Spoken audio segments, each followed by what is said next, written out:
Voice of San Francisco. How's it going this morning? Hey. Perfect. Thank you, Supervisor. What do you got here? Is it Susan, Erica, Mike? How you guys all doing? Well, great. I'm sitting in my back garden right now. It's like the weather is perfect. The temperature couldn't be better. It's amazing. We're so fortunate. It is amazing. This city is an amazing city, but it can be a lot better. Yes, it That's can. very true. Very true. That's a great starting off point. I like that. I thought you might Of like course that. I can. Yes, I do. I do. Although I have to tell you, Stephen, I was in the marina the other day. Yesterday, as a matter of fact. Yeah? Yesterday, and then on into the evening, looked fabulous. Everything was clean, clear, exciting. There were so many people out and about. It always just gives me just this jolt, like, wow, Yeah. there's a lot of healthy places around here, and boy, was it booming. Yeah, no, I mean, Chestnut Street is the first it's one of the first non-Mission Bay commercial corridors back above pre-pandemic sales levels, which is great. And I think people have really responded to the SFPD Foot Patrol, but also the retired ambassadors who, have worked with Mayor Lurie to get on the corridor. And I think that's the kind of thoughtful things that people react to, that get people out. And quite frankly, like, if you look over the last few years, one of the biggest differences was the addition of the automated license plate readers near the Palace of Fine Arts. Car break-ins, like, that's real. And I'm not like pretending like there's no crime in the city and we don't have serious problems, but I think it just shows that when you do smart things, you rinse and repeat, and like, let's just stay on the track. Let's keep going, and every day, if we get like 1% better every day, or even 0.5% better every day, that is mega change. But it does take time. Yeah. No, I agree. In fact, one of the things that I noticed, and this is real, absolutely real, I don't need to wait for data to come out. I'm out in the city constantly. I leave my house and walk for miles every day, because I just simply don't see the smash and grab, the broken glass anymore.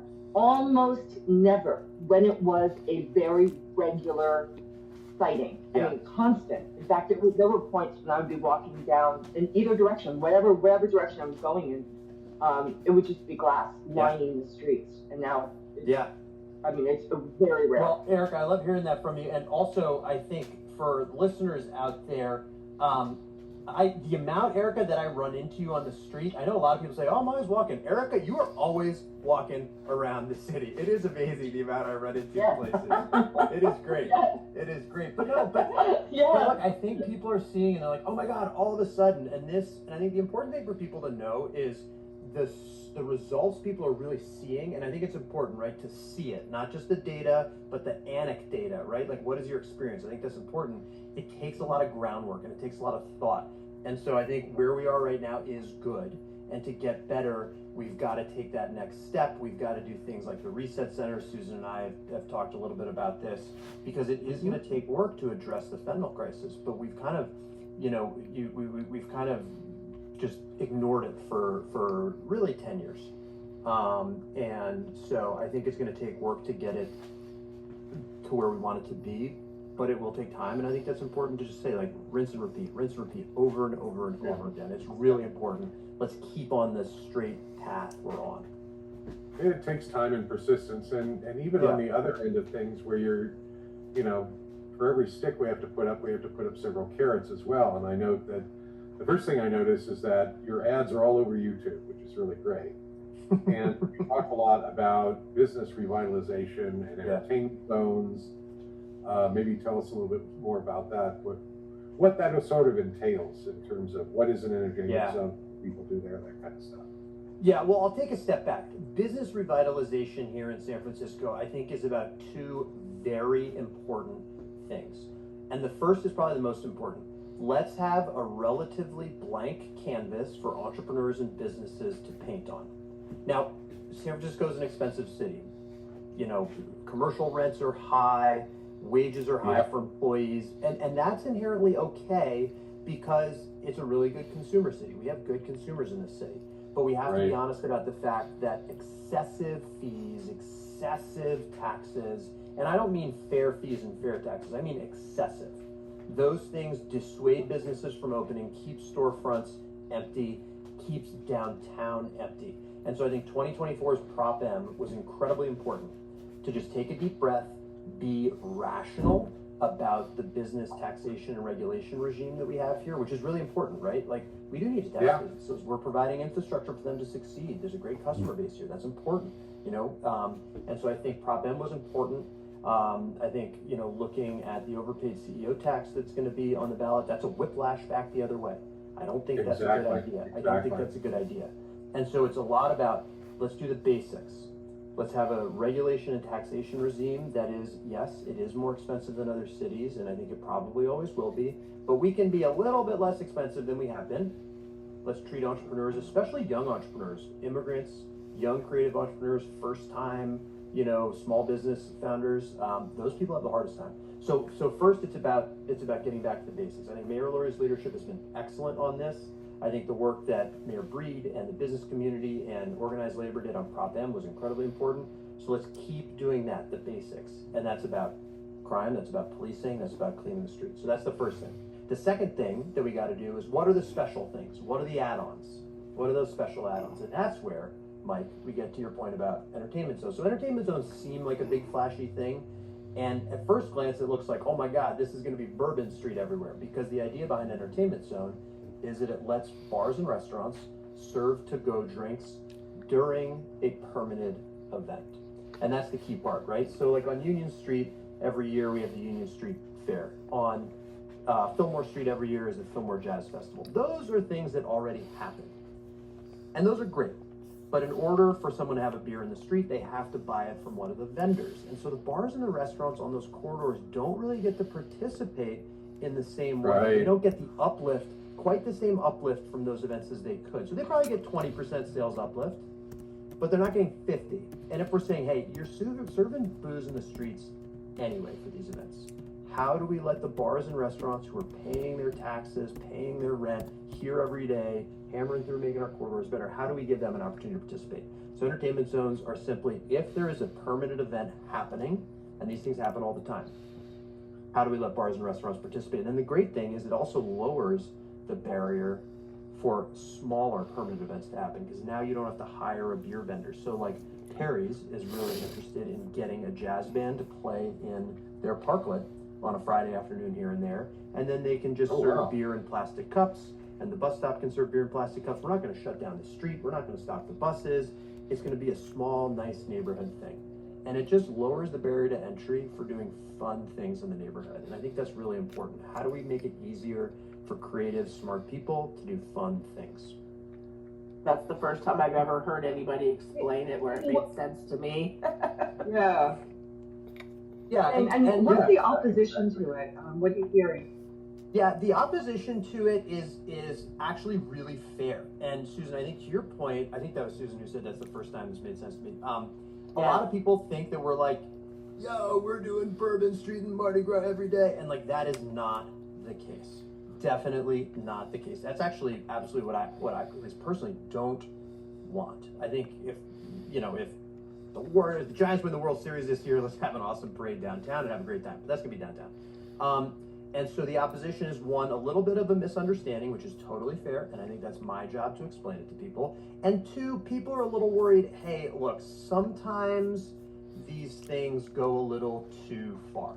Do we have a trash management plan in place? Are we ensuring that police are there so that if people are boozing super hard, we can keep this under control?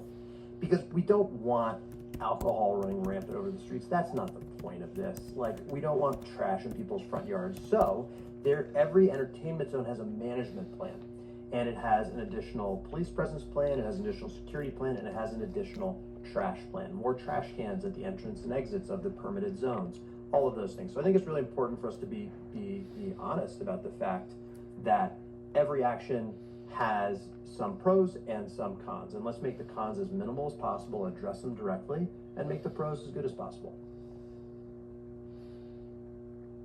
Exactly, and I think also these are basically per neighborhood, so they aren't forcing other people's mores on other neighborhoods. That's right.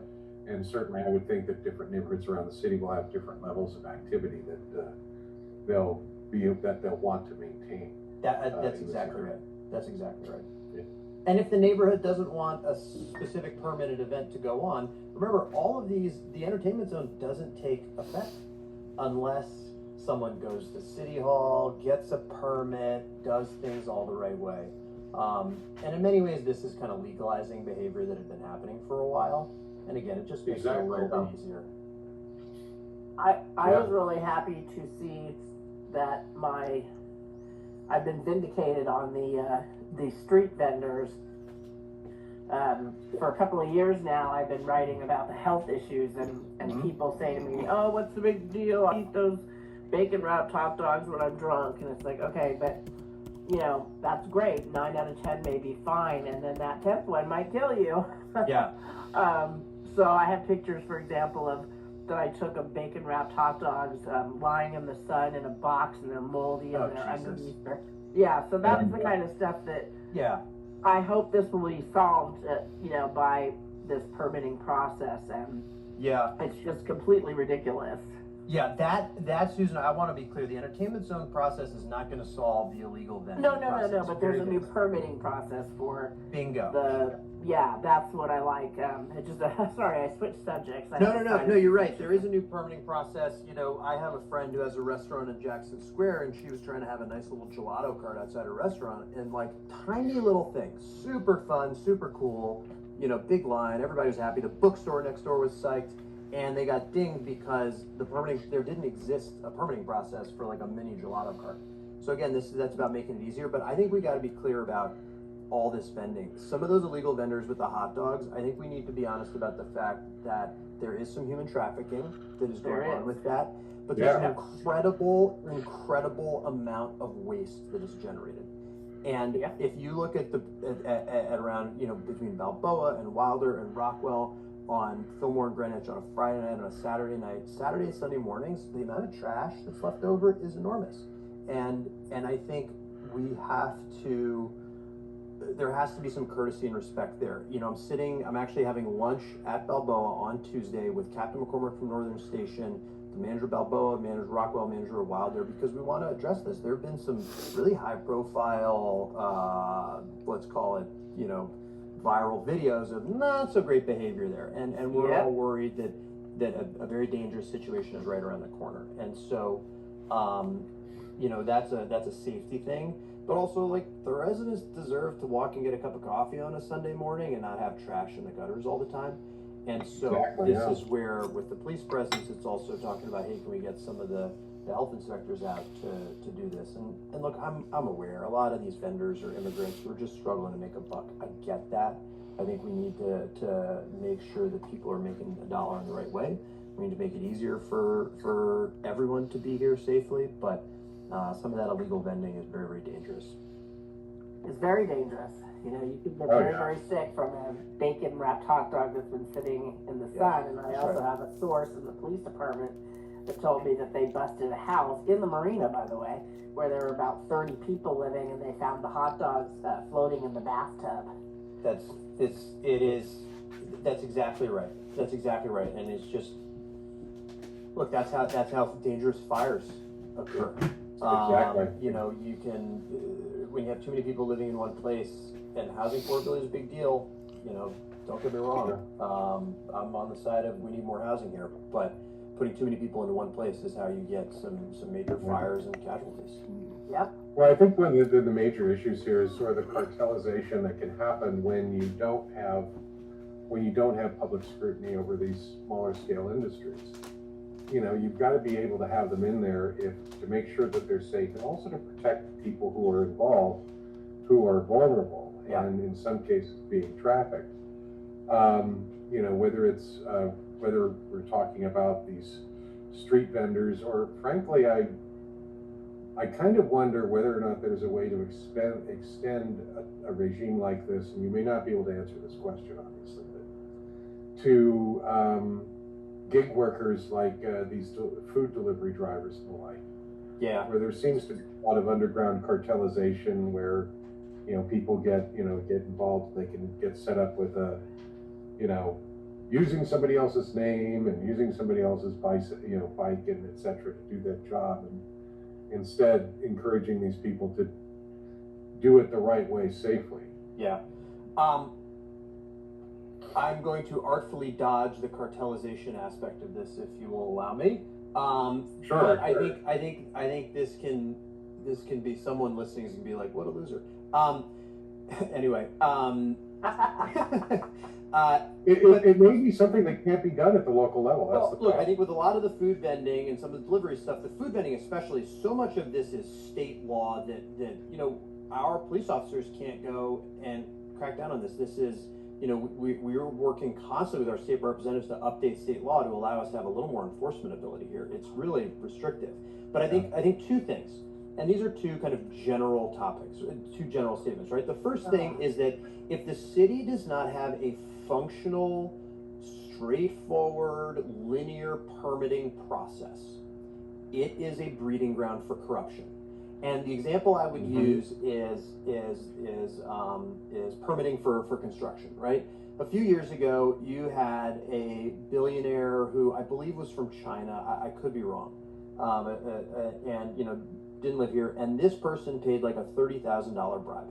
And you're telling me that the San Francisco permitting process is so bad that a billionaire is willing to risk prison to build like a 6 or 8 story building? Like, that's crazy. Like, the ROI is that good on corruption? Like, what are we doing as a city getting in the way? And so a lot of times with corruption, yeah, we need to punish it. We need to put these people in jail. And by the way, like, a lot of these people in jail. And part of that is because I'm talking to 3 great reporters who have really shined a light on a lot of this bad behavior, which, I think, Susan, your investigations have led to literally people in jail. And that's good. But at the same time, at the city, often the city looks in and says, we need to strengthen ethics rules. And the way I look at it is we do need strong ethics rules, don't get me wrong, but a lot of these people are going to jail.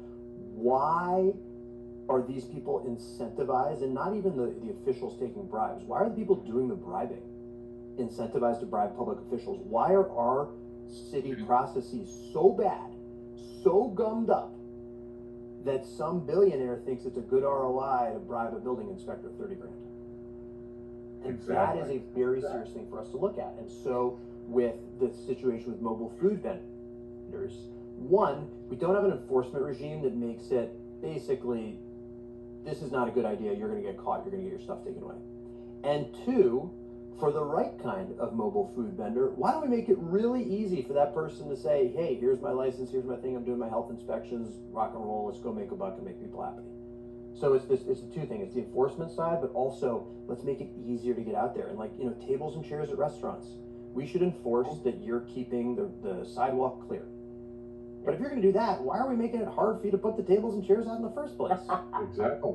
Yeah. Common sense. So, imagine that. Common sense stuff. and don't get me wrong, corruption is really, really bad. Yeah, it but if we're going continues to deal with it, continues to be really bad. But if we're going to deal with it, we can't just be like, we've got to get the evildoers and strengthen the regulations. Like, that's probably the right thing to do on one hand. But also remember, if we can't process a permit on time, maybe it's the government's fault too. Yeah. And exactly. We should make it easier to build things, easier to increase affordability, lower the cost of housing, easier to have, immigrants get jobs and create businesses. Like, this is a good thing to create opportunity. It is a good thing.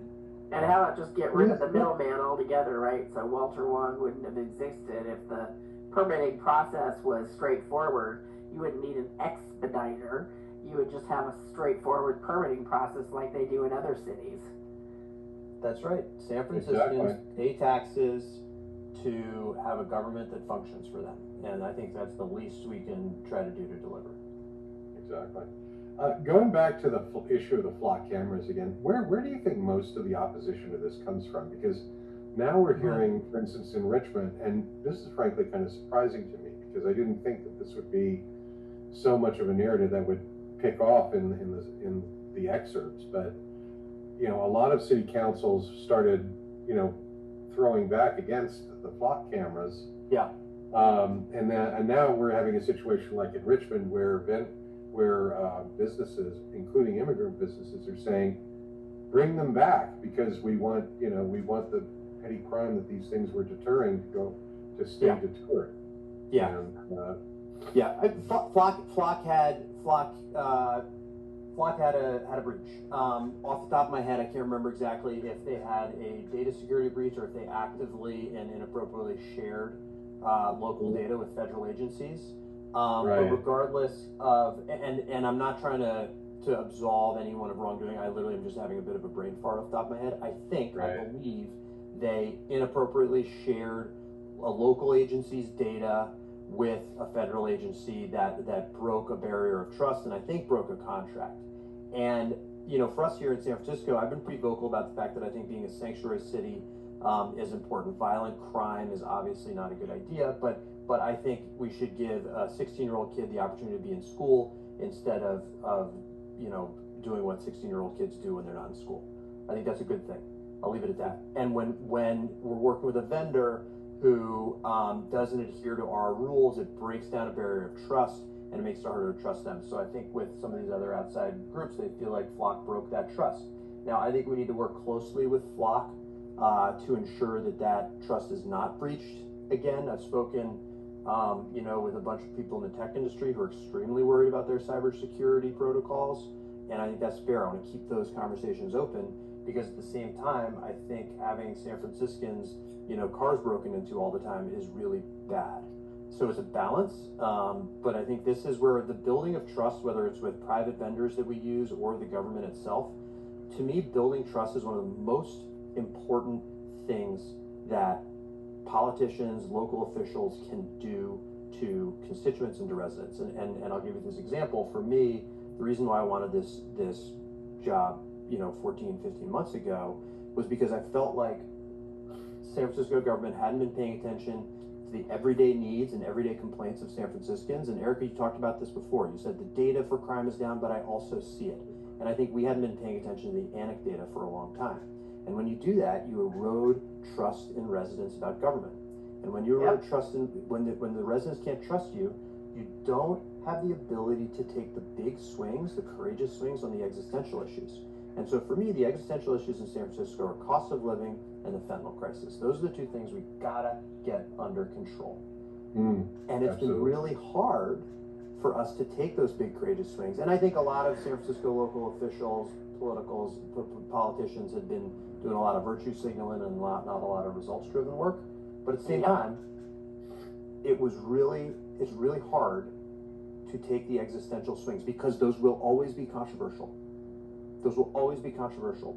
50% of people probably won't support you on that. But if you've built enough of the trust, they might say, you know what, I don't like this idea, but you've worked really hard for me on other things and you've delivered. I'm going to suck this one up because I trust that your heart's in the right place. And that's where San Francisco government, we've got to get to building that trust.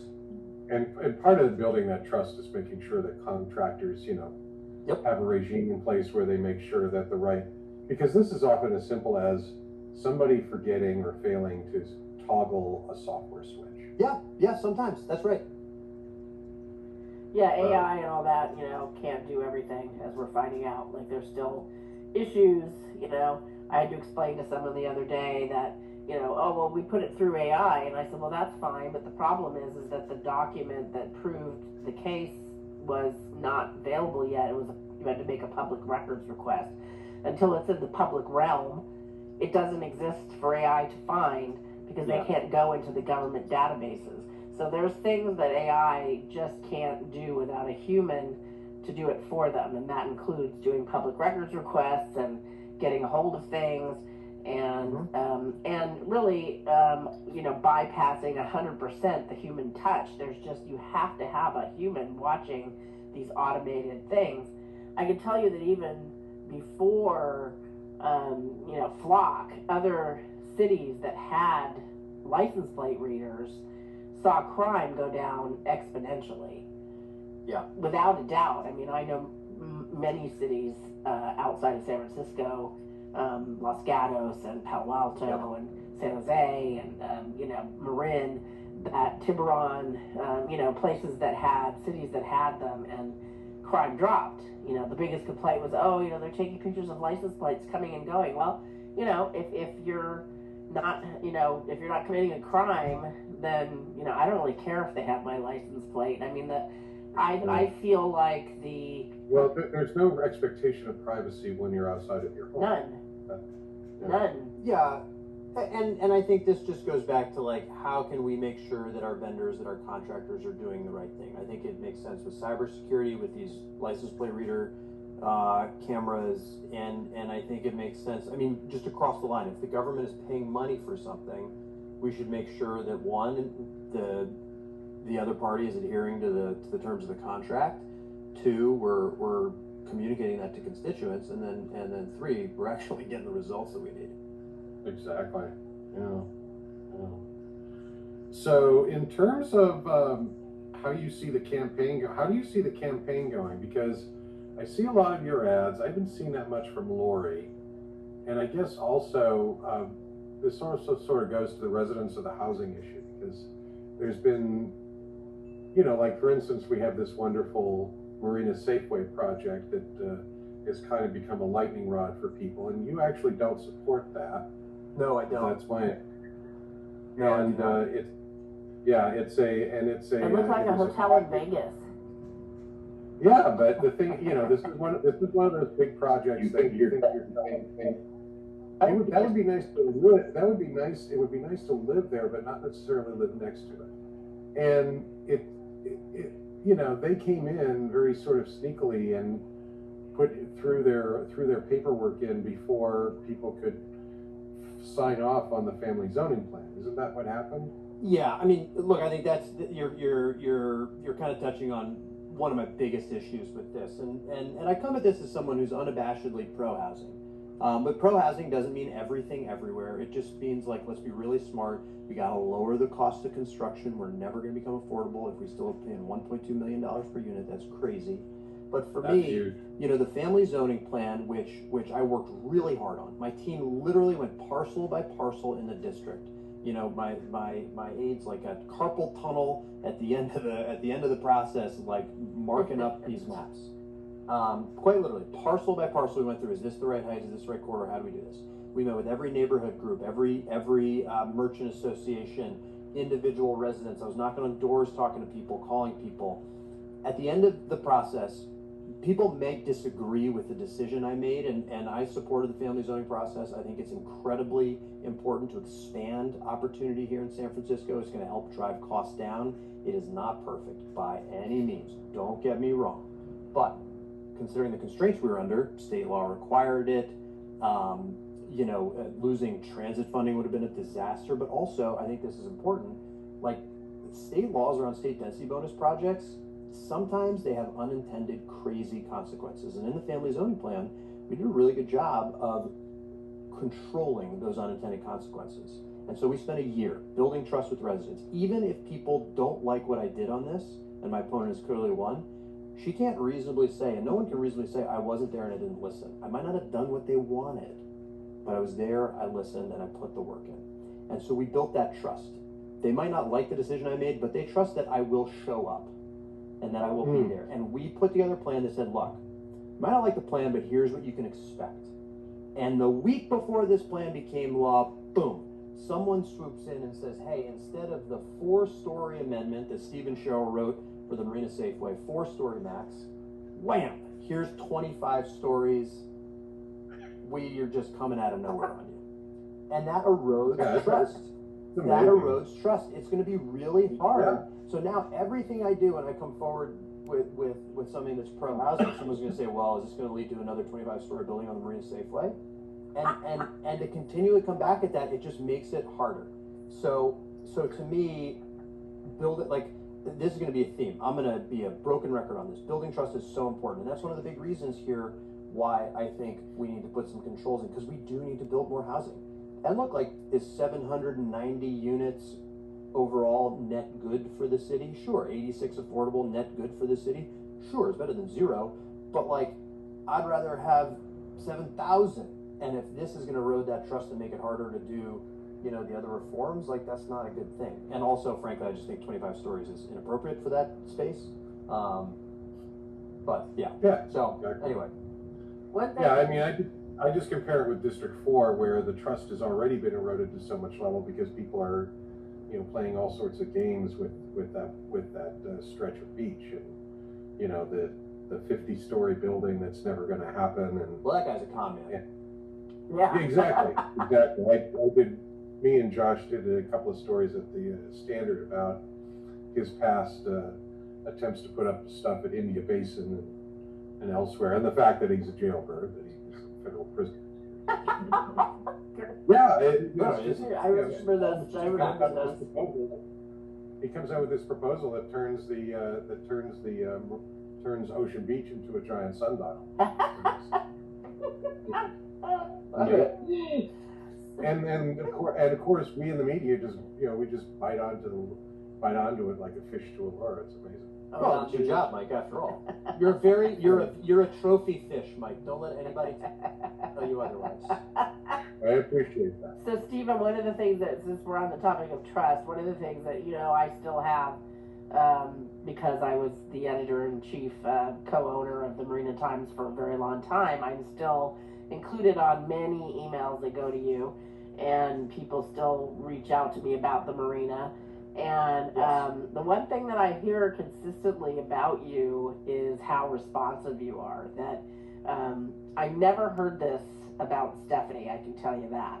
I would say that I have about 100% positivity rating from people when they send you an email, and then they'll let me know, Stephen actually contacted me and gave me his personal cell, and we talked about it. And I think that's something that is, when you talk about beat cops, I kind of like the idea of this beat supervisor where, you actually go out and listen to people. Because I could tell you, for the many years that I was in the marina, Mark Farrell had a pretty good reputation that way, but the other people that represented that district, including Gavin, who wrote for me back in the day, including Alioto, Pierre, and including particularly Stephanie, I got nothing but negativity about how they could never reach them. Even their aides were often unreachable. So that's something that I think you deserve some kudos for, and you should probably know, is that the feedback I'm hearing from people in the marina is very positive about your reachability and your willingness to reach out and say, hey, let me know what's going on. That's more supervisors should do that. Well, I appreciate you saying that. I really have tried to organize my office around constituent services, and look, like, it's not always sexy, right? Like, public safety is my number one policy priority, always is and always will be. But the number one thing we deal with on constituent services are cracked sidewalks. That's the number one through and one complaint in the district, and I think it's really, really important. Whether it's seniors, whether it's people with strollers, whether it's little kids, like, it can be dangerous. It's also just unsightly, and it makes it look like we're incompetent. Now, that's something we've got to work on. We can't hire cement masons fast enough. It's just hard to get the labor force there to do the work. But I think it's really important. I think if I can accomplish one thing in my time in office, it will be that people know that if they call, someone's going to pick up. And I'm not going to tell you that I'm going to solve your problem. I'm going to try. Right. I'm going to try. But the amazing thing is, when I've told people, I'm like, I have no idea if I'm going to be able to solve this, but I'll get you an answer. They're like, great, thank you.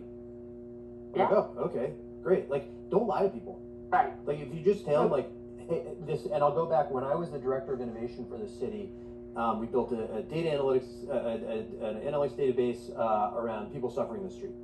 And data is good, but as I said before, anecdata, like anecdotes, stories are really important too. And so I went out and I sat outside and inside. I sat inside at least 30 tents, outside many, many more. And when I first tried to talk to folks on the street, I was like, hey, we're gonna try to help you, whatever. They were like, get out of here, get out of here. And finally, I just went to somebody. I said, hey, I work for the city. I'm working on some homelessness stuff. I'm gonna do nothing to help you, but I have a couple questions and it might help someone else down the road. Can I sit? And people were like, yeah, sure, no problem. Every single person that I told I was going to do nothing to help them, but I had some questions, they were like, sure, man, have a seat. And like, they were like, all right, you're not totally full of it. If like, nobody ever said I'm not going to help you and then lied about that, right? Right. Like, right. So I just think it's important to tell it to be, and you should do it compassionately. I wasn't rude, obviously. but you treat people like a human, you're honest, you're upfront, and you work hard. And I think it's important. Yeah, absolutely. So I have a question from a listener, and they want to know about the beat cops. And I guess there had been beat cops in the marina, but are they still there? What's going on with that? Yeah, so there have been some foot patrols. We're reorganizing some of the walking routes based on what we're seeing on the street. So we're reorganizing some of the timing. We're going to adjust. And when I say we, this is the police department being thoughtful. You know, Northern Station and I are talking about it. There's more activity late at night around Balboa and Wilder and Rockwell. So we're reorganizing some of the staffing levels. So there's a little more of a nighttime presence. And you know, daytime there just tends to be a little bit less activity, but making sure those ambassadors are out there, they're checking on spare a dollar guy is really important. So it's not getting rid of. There are going to be some adjustments that you might see. Some have already happened, but it's constantly like, you know, I look at crime data monthly just on the overall stats, but then I also look at hotspot data, geographically mapped data from the Real-Time Investigation Center, just so I can be up to speed and understand what's going on. So there's some adjustments that are happening, but it's not like a stopping, if that makes sense. It's like, let's adjust their walk routes between the corridors to make sure that we're addressing where the hotspot issues are, and then kind of filling in ambassadors where there are less active issues, but we also want a presence. Does that make sense? Then, so yes, you'll see changes. No, it does. Yeah, I'm actually part of the Chiefs Advisory Forum.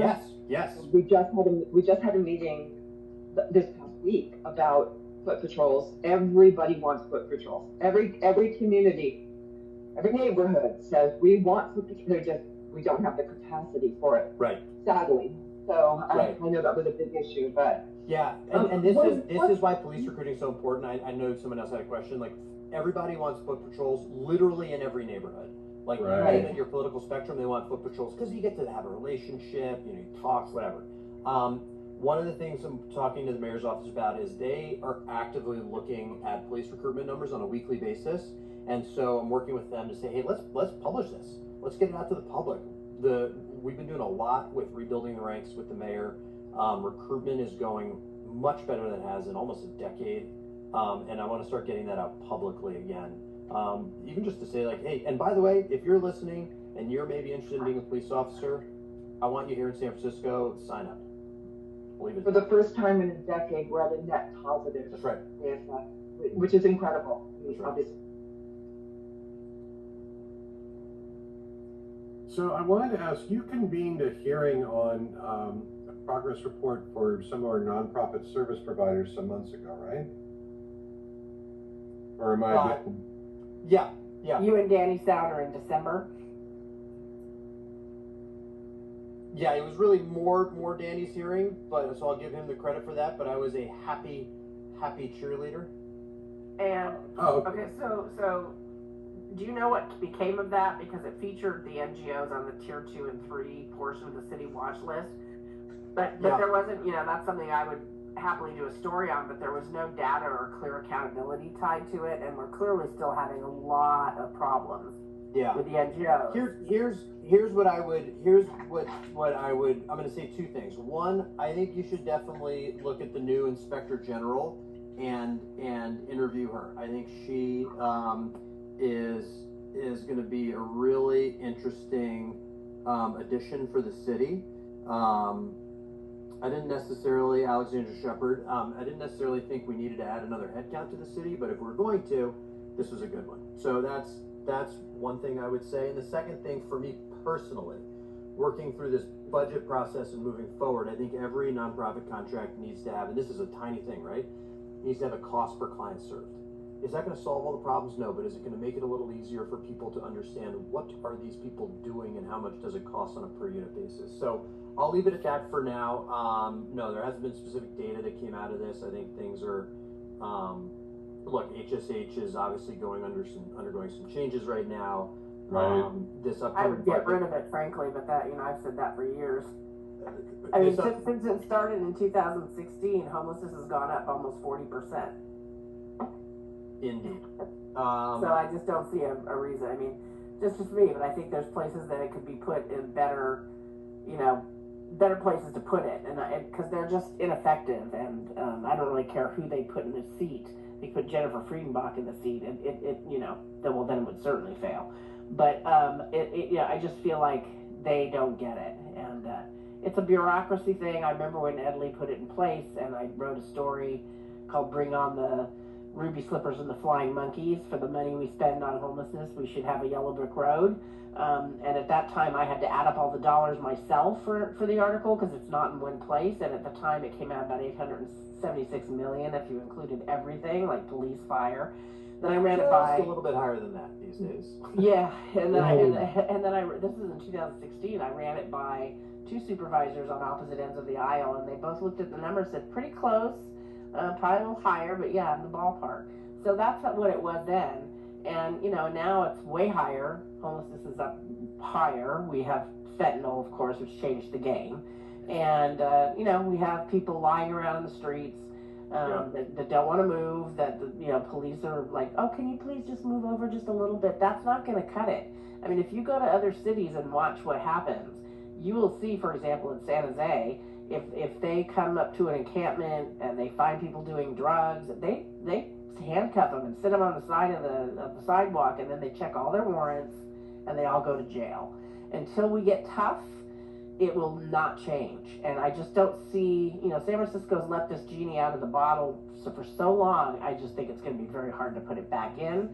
And it's got to be a combination of toughness on not just the dealers, but on the users, because it's supply and demand. Yeah, I mean, I think two things on this. One, I think it's important when we talk about homelessness that we differentiate slightly between homelessness and what I might generously call as street conditions.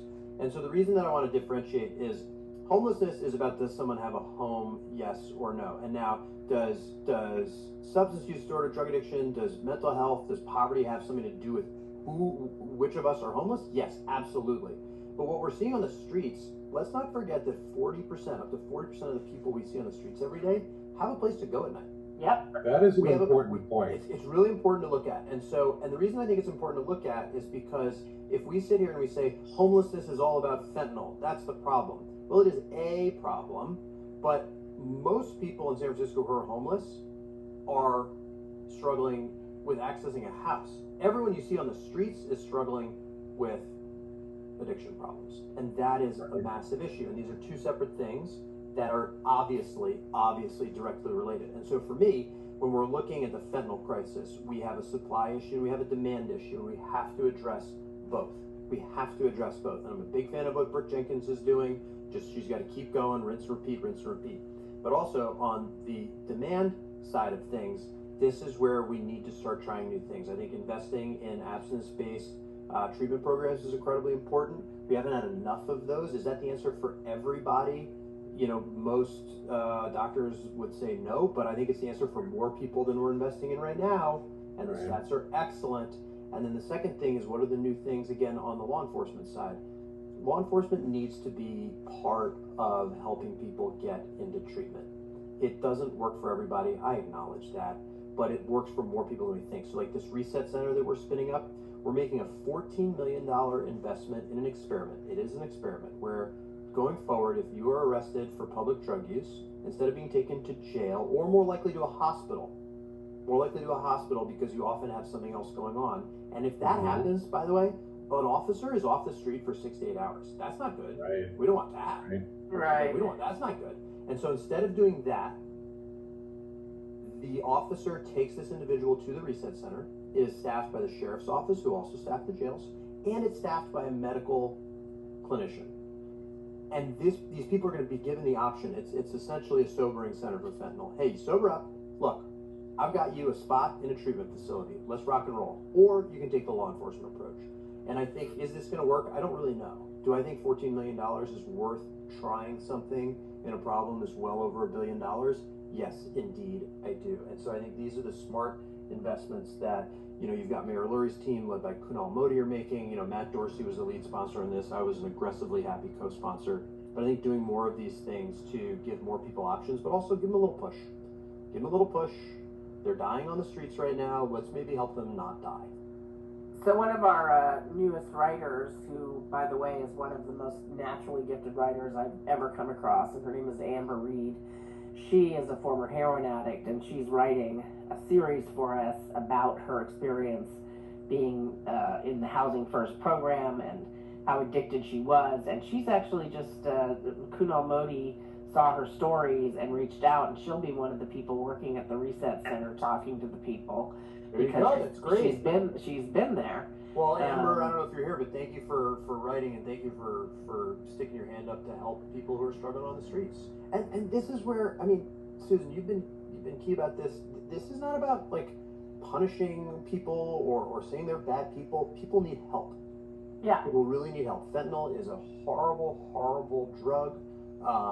Addiction is a horrible disease, but I don't think it's compassionate to just let people sit on the street and die.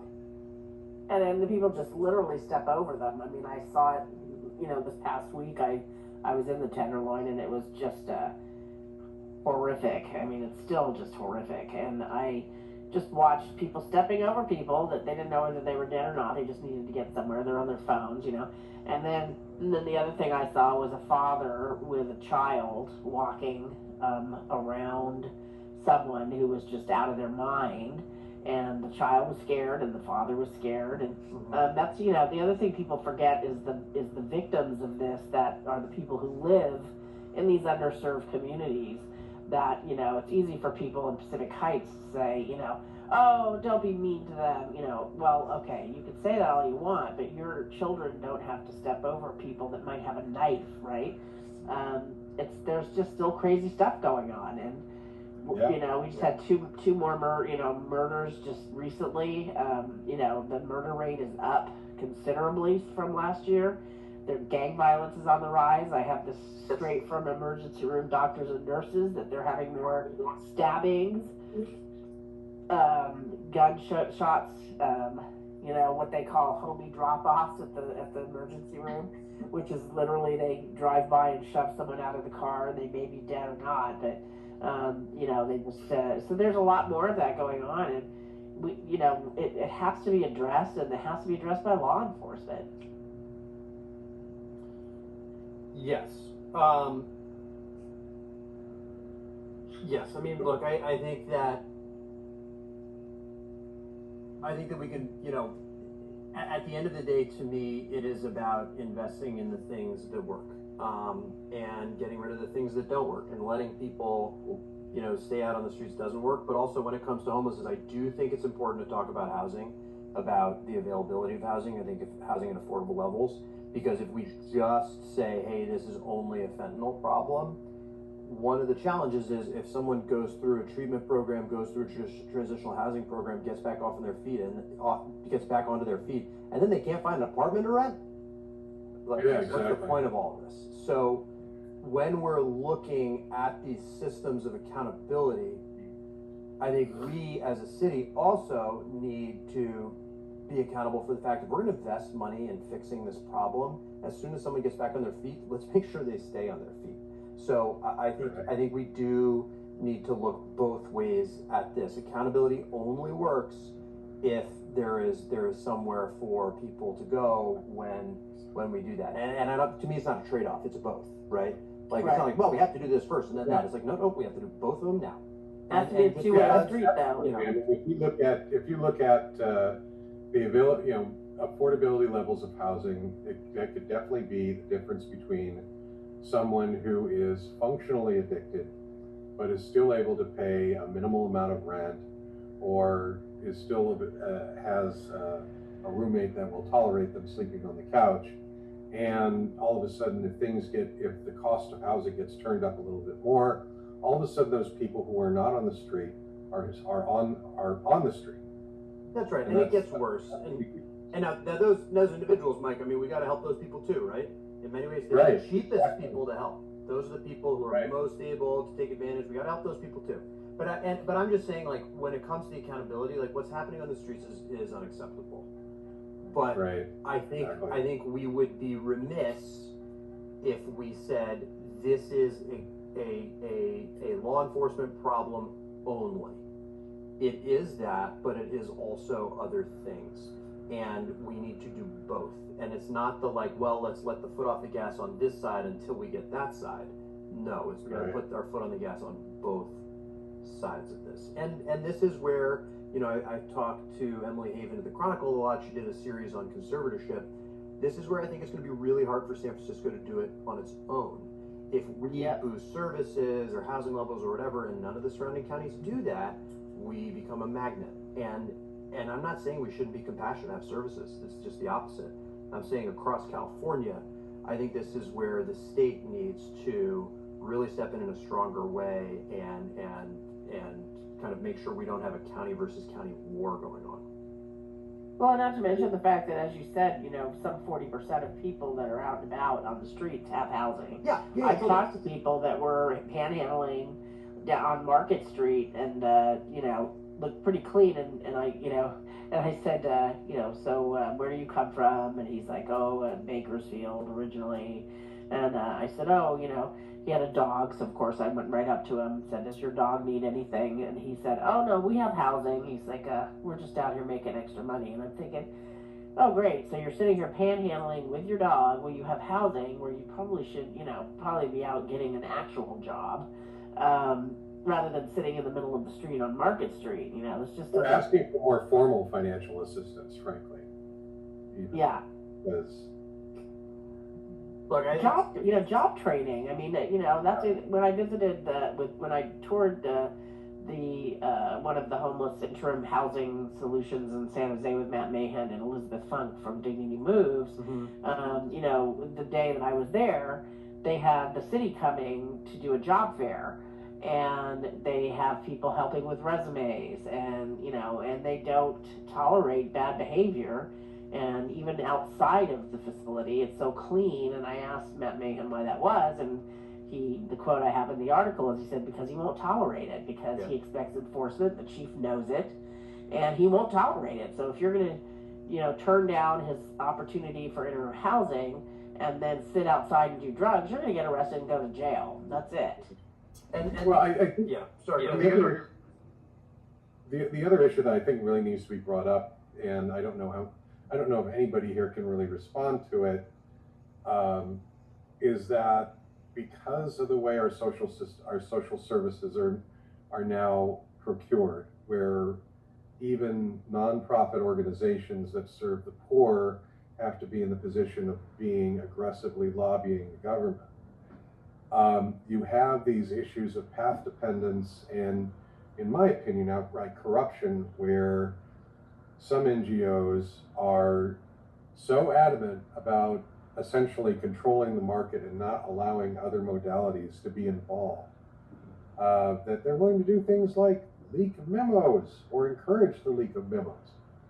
And obviously, I know nobody can really talk about that until we figured out what happened, but you know, the whole issue of the memo leak is not only do we not only of certain facts in the memo, I think, have been sort of jumbled around by certain people in the media, but also it's going to create a breach between the Board of Supervisors and the city attorney in such a way that the city attorney is going to have to find different ways of dispensing legal advice that may end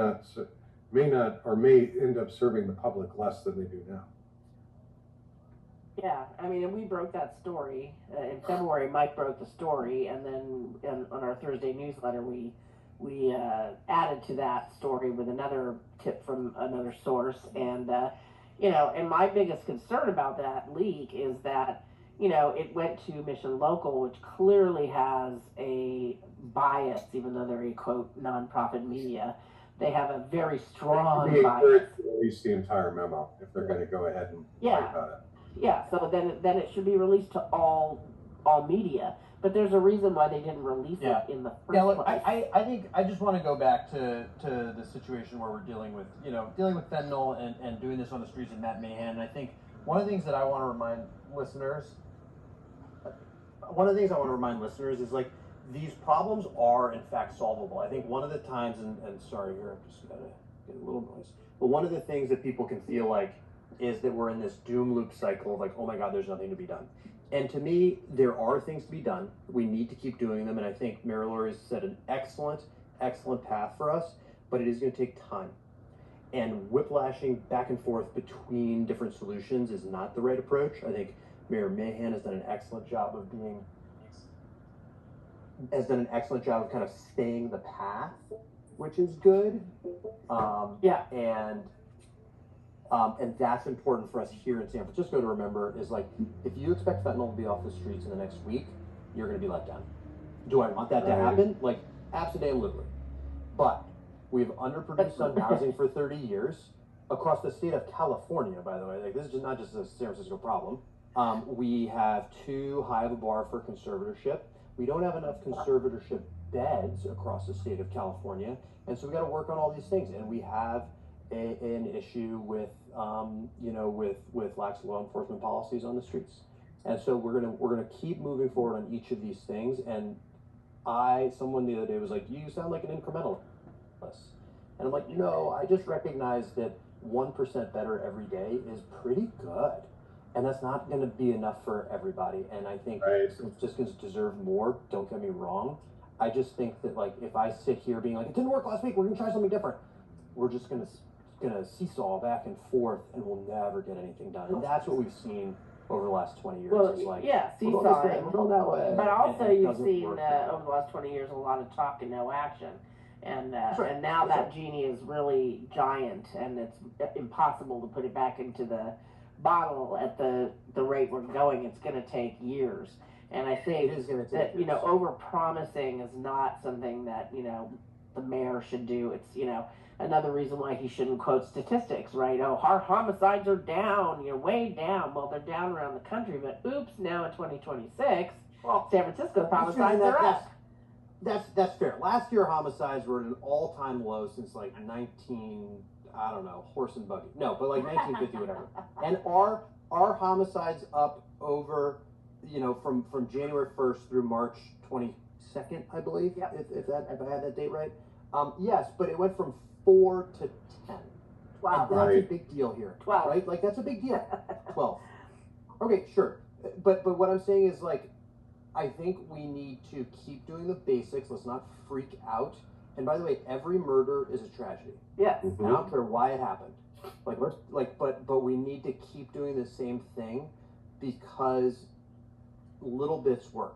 And so, like, I think it's important to tell San Franciscans, like, no matter what Bill O'Reilly says and no matter what Donald Trump says, this place is not a hellhole. Harsher than ours. We're doing pretty well. The whole city. I'm saying the whole city is not. No. I'm saying the whole city as a whole. This whole city as a whole is not a hellhole. No, it looked pretty nice. Absolutely not. It looked pretty nice. That actually really bothered me. Is the whole portraying San Francisco as a whole, as a cesspool. It is lying by omission. It is a lie, and here's the problem, right? Here's the problem is that it distracts us from focusing on the very real problems that we have. Mm-hmm. The idea that Trump would send the National Guard to San Francisco, that will not solve the fentanyl crisis. The National Guard cannot arrest drug dealers and cannot arrest drug users. That is not going to solve the problem here. We have real problems, and we need to solve those. But the way that they speak about the city, and this is why I think it's important for the mayor to say, like, hey, we're doing pretty well. Team, like, don't freak out. Come invest in the city. We're getting better every day. Because frankly, like, to solve our problems, we need companies to come invest in San Francisco. We need a bigger tax base downtown. We need people to stay here instead of having their first or second kid and looking across the bridge or down the peninsula or, like, back to Cincinnati or whatever, right? Like, so I do think it's important to be honest about the fact that San Francisco right now is, in many ways, as safe as it's been as a whole for many years. It is not safe enough. And close to where we need to be.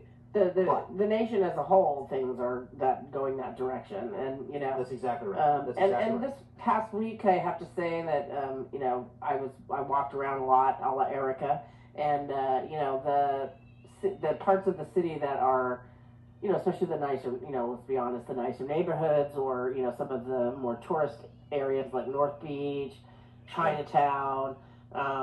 We went to the Big Four, Erica and I, and our producer Lynn. Oh, how is it? I haven't been yet. It looks the same to to me. All right. But Well, it's beautiful, and it's a beautiful place. They have the piano like they used to have, and it just brought back great memories. It's a lovely, lovely place to just sit. But again, it's with friends. But it looked lovely. There was a film crew there, but it was clean, and for the most part, it looked great. North Beach is looking better. The marina's looking better. Chinatown is always a great place to go. But then, like I said, when I was in the Tenderloin and the Mission, not so great. No question.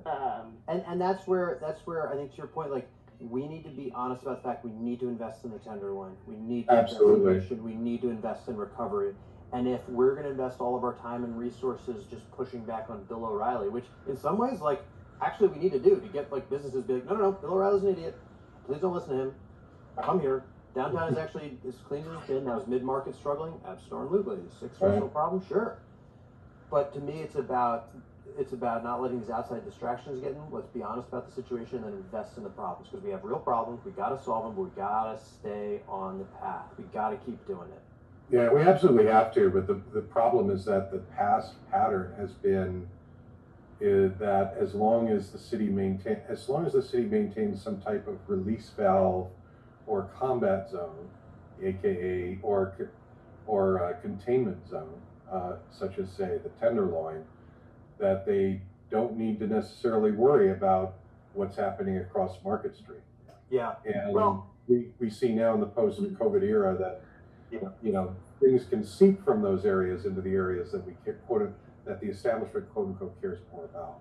Yeah, I think that's true, and I think that's the job of, say, a District 2 supervisor. And someone the other day accused me of focusing too much on citywide issues and not on district issues. And I would say two things. One, Susan, you said it best. I think I'm pretty damn focused on district issues and my constituents. Yeah. And two, I'm a San Francisco city supervisor first. Like I think we all have to work together to fix the fentanyl crisis in the Tenderloin and Soma. Because the reality is, if we don't do that, it ends up overwhelming the entire city. And like, a lot of my constituents work downtown. A lot of my constituents own businesses downtown. San Franciscans really do care about the whole city, so I do think it's really important for someone in my position to not only be focused on, say, sewage issues on Marina Boulevard, which are like wildly important, but also on understanding and communicating some of the larger existential challenges we have as an entire city. Speaking of that, what is going on with the Marina Boulevard outfall situation? I have friends that live there. They're getting ready to redo the Laguna Street outfall. They've been delayed because of contracting issues, and this is going to be a battle. The infrastructure there is old and is crumbling, even if they hadn't closed the Pierce Street outfall. And so this is just going to take a battle. It's going to take work,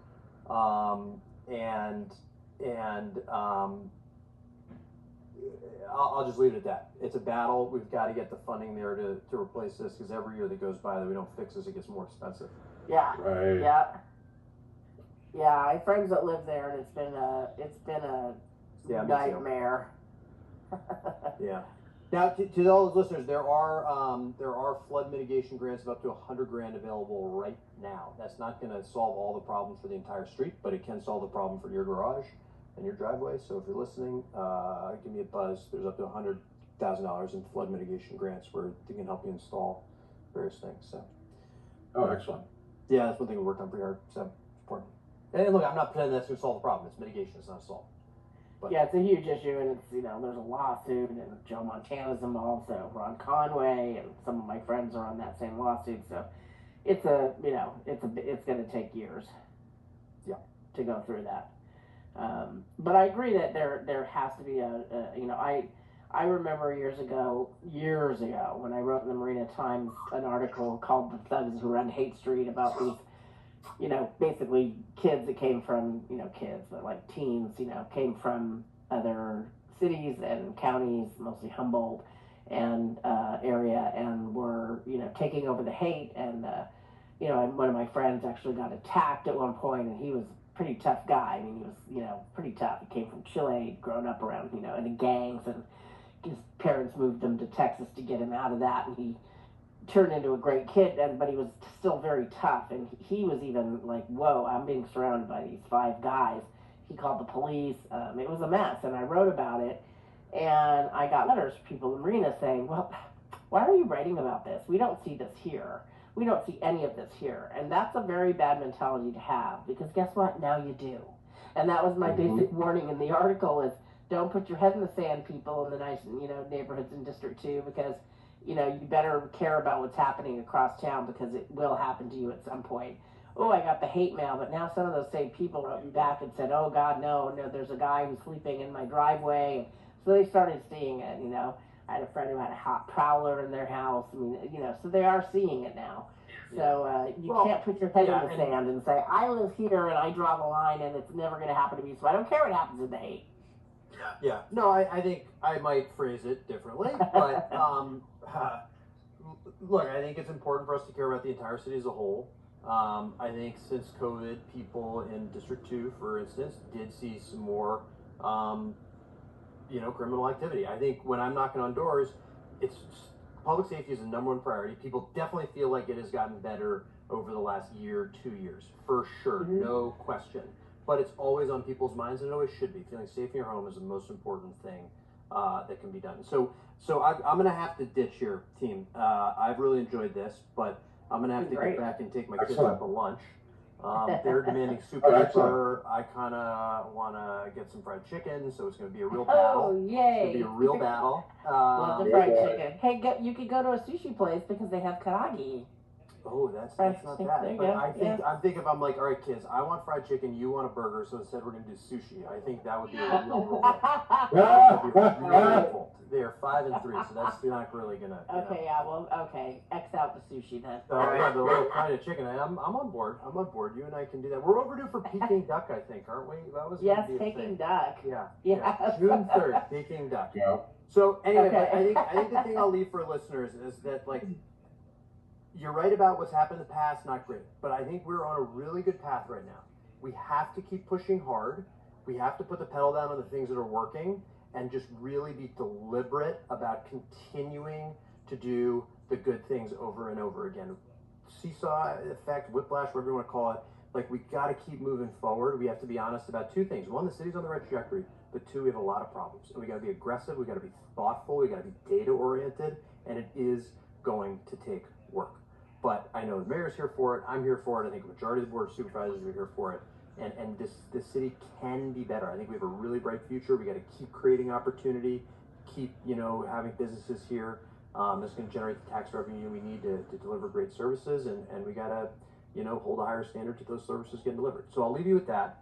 I've enjoyed being with all of you. And same here. Thanks very much for the time you've given us. Yeah, thanks. Good to see you, team. Thanks. And Susan, we'll talk about dogs next time. Yes, we will. Right. I'm writing about it this week. There we go. All right. See you, everybody. All right, cheers. Bye-bye. Thanks, Supervisor. Bye-bye. Okay. So it is 12:11. Do we have some other topics we want to talk about, or maybe bring some people on to speak, or do we want to wrap it up, you think?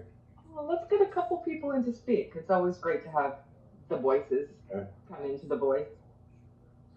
So let's see if anyone is going to either message us or request to speak to give us a piece of their mind, as it were. So to inspire some interaction, I think one of the things that I've been doing a lot, Susan, I did this to you the other day, is if you were to have a line between 1 and 10, and you would say, is San Francisco moving in the right direction on that line? And if so, where are we? Are we standing still, or are we going backwards? And I think that's it's a fun thing to think about. So if anybody's got any thoughts on that, where are you on that continuum, in your opinion about San Francisco? Well, you know where I am. I mean, I think we're at about a 6. And are we moving in the right direction? Are we standing still, or are we going backwards? I think we're moving in the right direction in business type stuff, and although I will tell you a sort of funny story. We were Mike and I and Lynn met at Cafe Greco yesterday, and there was a man there who was on the phone on hold with, he had a leak in an apartment building he owns. Yeah, he was on the hold with PUC almost the whole time we were talking to him. Yeah, 2 hours he was on hold. Yeah. And he said, before we even started speaking, he was sitting by us, and he said to the owner of Cafe Greco, where is this progress? He's Italian. He says, where is this progress? And everyone is talking about it. This mayor talks about the progress. I would like to see his progress he sees. I know, what's the permitting supposed to get easy and supposed to have access to the government? I'm here 2 hours. What is this? So yeah, it's not going to happen overnight. That's for sure. Yeah, I think it's slowly but surely happening. I think if you look at the current state of, to an extent, North Beach, certainly the District 2 neighborhoods, certainly Chestnut Street, certainly, and even to an extent parts of downtown, I think, things are looking considerably better. So what number would you put us at, Mike? I would say that we're at a 5 or a 4, but again, that's more, taking into the city as a whole. Again, I think, my experience of living in San Francisco for the last 30 years is, I spent almost most of my professional life working in and around the Civic Center at Tenderloin. And I think, the experience that I saw back in the 90s was that a lot of people in the political establishment were just completely isolated from that experience, and they just figured, oh, that place is always going to be that way. It's never going to spread. And then, of course, look what happens. Yep. Just like what happened in the hate, and people in Marina didn't think it was real. Now they do. Exactly. I mean, our editor's husband got his head bashed in by a complete stranger who was mentally ill and on drugs and had a long record, and now he's out on diversion. So that's something that I think we have in the Marina. Yeah, I mean, that's just it. You look at what COVID did. The city had to take over a whole bunch of hotels on Lombard Street and house people there, and the culture of the streets of the Tenderloin was suddenly brought to Lombard Street. Yeah, Lombard's had a long problem in those hotels, but it was mostly prostitution. Exactly. What happened also in those hotels during COVID was that's where they would drop off the people that were being released early in Gavin's rush to get people out of the jails because of COVID.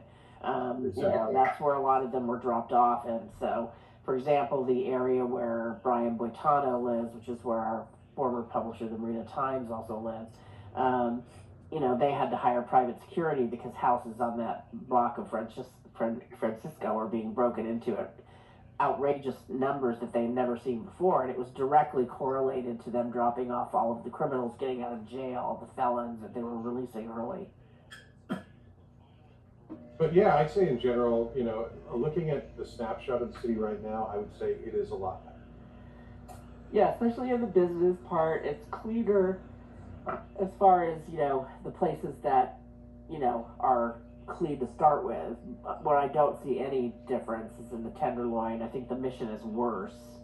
And, this concerning trend that, emergency room nurses and doctors are confirming, which I started noticing, and then we met a couple of an emergency room doctor and a nurse at different times. One from the nurse worked at General,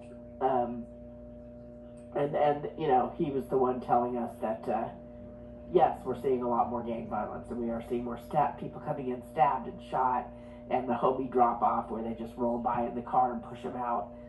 They're seeing more of those. And then that, the Harrison and Third, pretty sure that's gang related.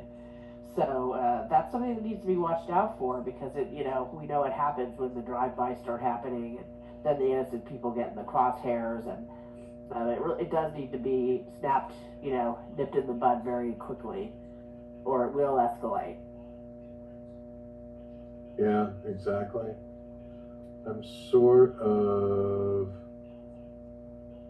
I'm looking at both my text as well as requests to speak, and it looks like we're not really getting any requests to speak. Okay. So. I'm gonna go take care of my bowling ball sized sinus head. Oh my God! Yeah. Yeah. Take some. Do both Allegra and the Flonase, unless you're allergic. Oh, I do Astapro, which is a once a day. It works great, but right now I'm doing the Dayquil, and this is how I sound on Dayquil. Not so great. Yeah, exactly. So coming up, what do you think we have coming up in the pages of The Voice from you all? Or are we still working on things? Go ahead. Go ahead. What do you? Yeah.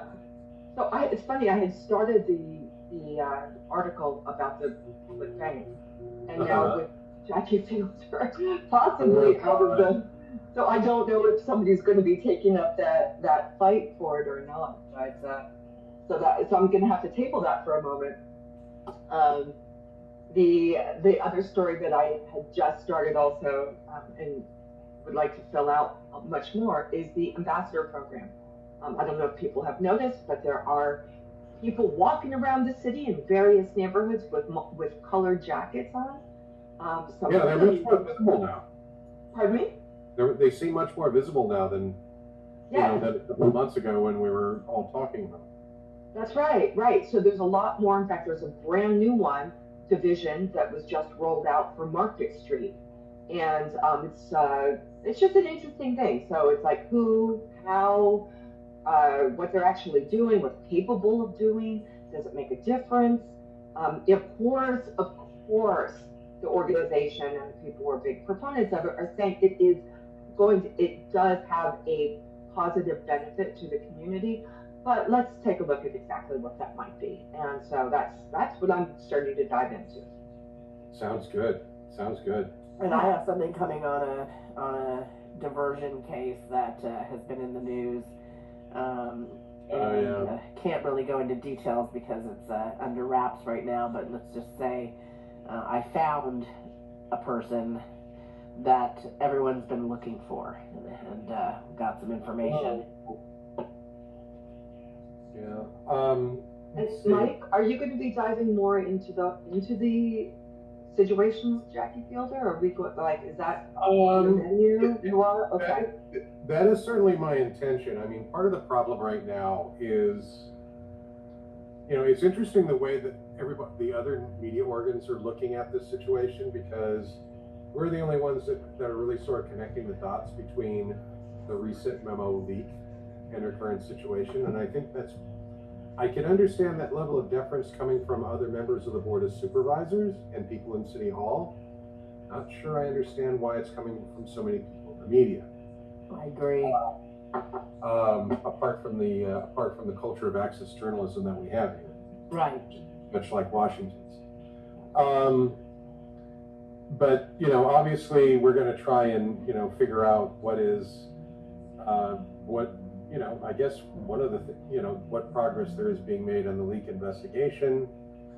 Certainly we're going to see what the level, what the Supervisor Fielder's welfare is. And I think also the other issue here, which I sort of talked about in some of the discussion earlier, is my understanding is that something like this is actually very rare. Now, we in the media, we look at things like, we look at the fact that we see the agendas every week and we see that, they are talking with the city attorney, and then a settlement is made, and we figure out, obviously you can conclude that the settlement has been made based on advice from the city attorney, and so we figure, oh, this leak isn't a big deal.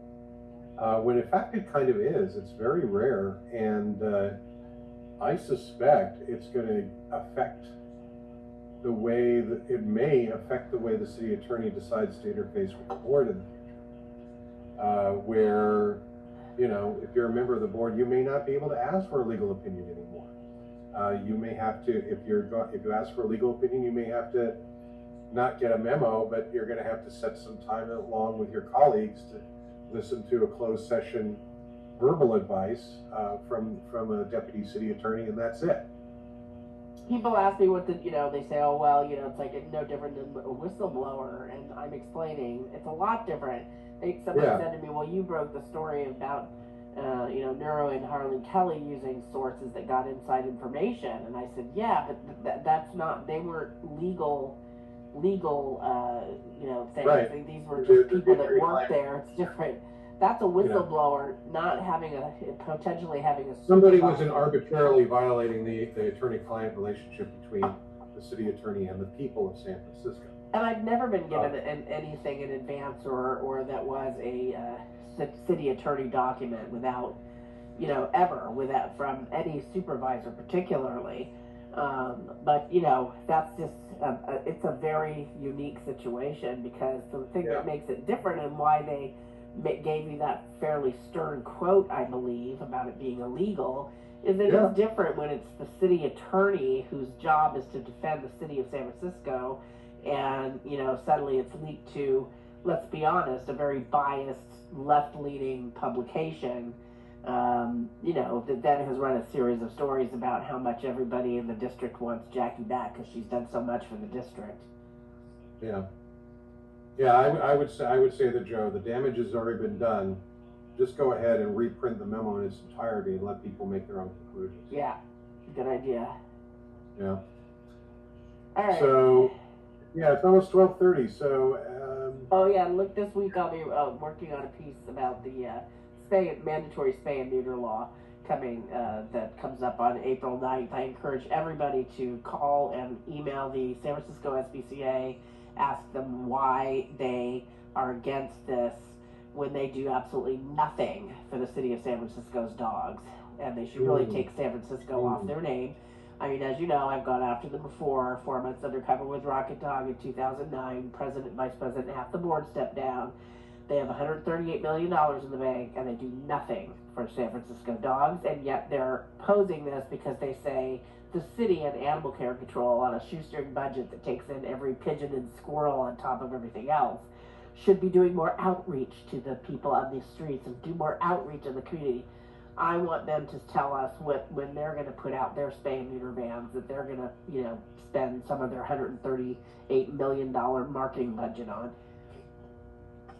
Exactly. So that'll be coming this week. Excellent. And I'm also hoping to start, it's time that we start covering the ballot initiatives that are coming up for the June election. There's not that many of them, but at least one of them is going to be very, very high profile and very, very important. One of the business tax, the competing business tax measures. So hopefully I'll be able to put out something this coming week that sort of picks them apart. Great. And let people know, let people know what's going on. All right, sounds good. Thank you, everyone. Everyone who's been here, thank you very much. Thanks very much to Supervisor Sherrill. Everyone have a great Sunday. You too. Bye, everyone.